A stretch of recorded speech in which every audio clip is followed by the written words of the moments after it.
Marijuana atau bahasa ilmiahnya dikenal cannabis merupakan tumbuhan yang sangat menarik untuk diteliti secara sains. Namun tumbuhan ini juga banyak mengundang kontroversi karena saat ini digunakan sebagai narkoba. Yap, terutama Indonesia nih, tumbuhan ini masih menjadi barang ilegal, haram dan berbahaya. Daripada memperdebatkan bahaya ganja, lebih baik yuk kita cari tahu fakta ilmiah di balik ganja. Halo Science Lovers, kamu sedang menonton Science Populer? Klik subscribe dan aktifkan lonceng notifikasimu untuk mendapatkan video-video edukasi dan ilmu pengetahuan populer menarik sehari-hari. Nah, sebelum kita membahas manfaat ganja, mari kita pastikan terlebih dahulu dari mana sih asal tanaman ini. Nah, sebuah bukti arkeolog dari tanaman multifungsi ini diketahui tercatat 37 juta tahun yang lalu dari Kazakhstan dan kemudian tersebar di timur Himalaya. Berdasarkan studi yang dipublikasikan pada jurnal Vegetation History and Archaeobotany, para peneliti yakin wilayah dataran tinggi tersebut merupakan asal dari tanaman ganja. Lalu ia kemudian menyebar pertama kali ke Eropa 6 juta tahun lalu, dilanjutkan ke Tiongkok Timur sekitar 1,2 juta tahun yang lalu.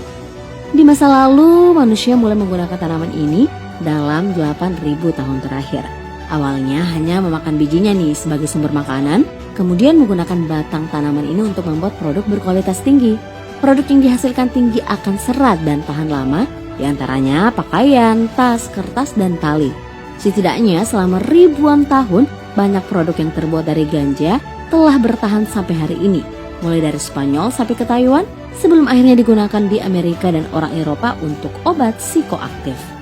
Nah, beralih ke zat yang terkandung dalam ganja, tahu nggak sih Science Lovers bahwa tanaman ganja sebenarnya memiliki lebih dari 500 bahan kimia alami dan aman di dalamnya.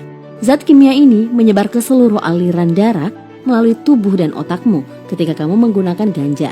Di antara 500 bahan kimia tersebut, ada 2 elemen penting dan paling terkenal dalam ganja, yaitu THC dan CBD. THC adalah tetrahydrocannabinol, merupakan komponen psikoaktif utama dari ganja. Senyawa kimia berfungsi sebagai mekanisme pertahanan tubuh. THC pada tanaman ganja bekerja dengan meniru efek neurotransmitter yang sudah ada sebelumnya di otak kita, yang dikenal sebagai cannabinoid. Cannabinoid juga terdapat pada semua hewan, ikan, mamalia, dan reptil.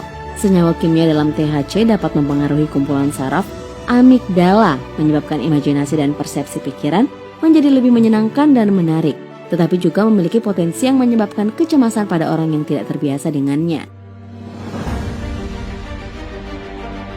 Meskipun yang diakui bahwa ganja memang berpotensi menimbulkan kecanduan nih, ternyata cannabinoid dan neurotransmitter yang terkandung dalam THC memberikan berbagai manfaat dan pengaruh pada sistem saraf, seperti berfungsi untuk mengatur tidur, lapar, menghilangkan rasa sakit, pencegahan epilepsi, sistem kekebalan tubuh, dan bahkan telah terbukti menghambat sel kanker payudara. Sebenarnya selain ganja nih, banyak hal-hal lain yang juga bikin candu, seperti kopi, gula, alkohol, dan heroin. Kasus kecanduan ganja sebenarnya relatif lebih rendah, yakni 9% saja, daripada ketergantungan pada alkohol dan heroin yang mencapai 15% dan 30%.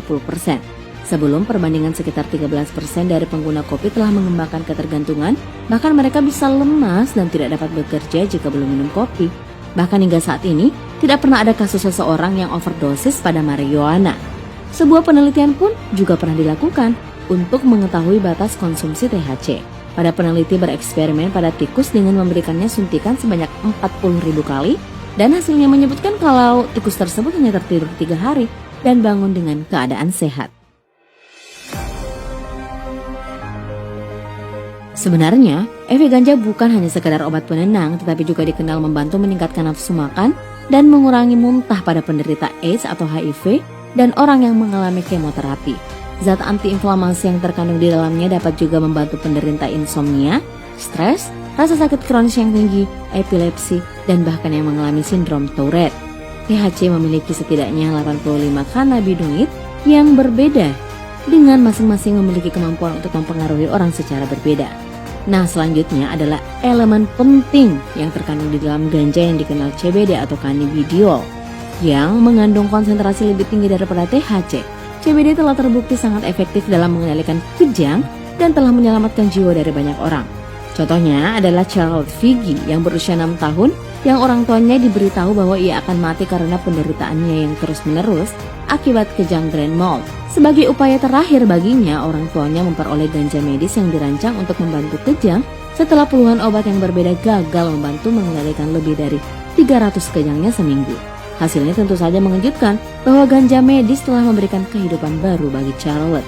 Dia sekarang berkat ganja hanya menderita 2-3 kali kejang per minggunya. Nah, inilah juga nih yang menjadi dorongan besar bagi para ahli medis, ilmuwan aktivis lingkar ganja untuk mengurangi stigma seputar penyalahgunaan ganja.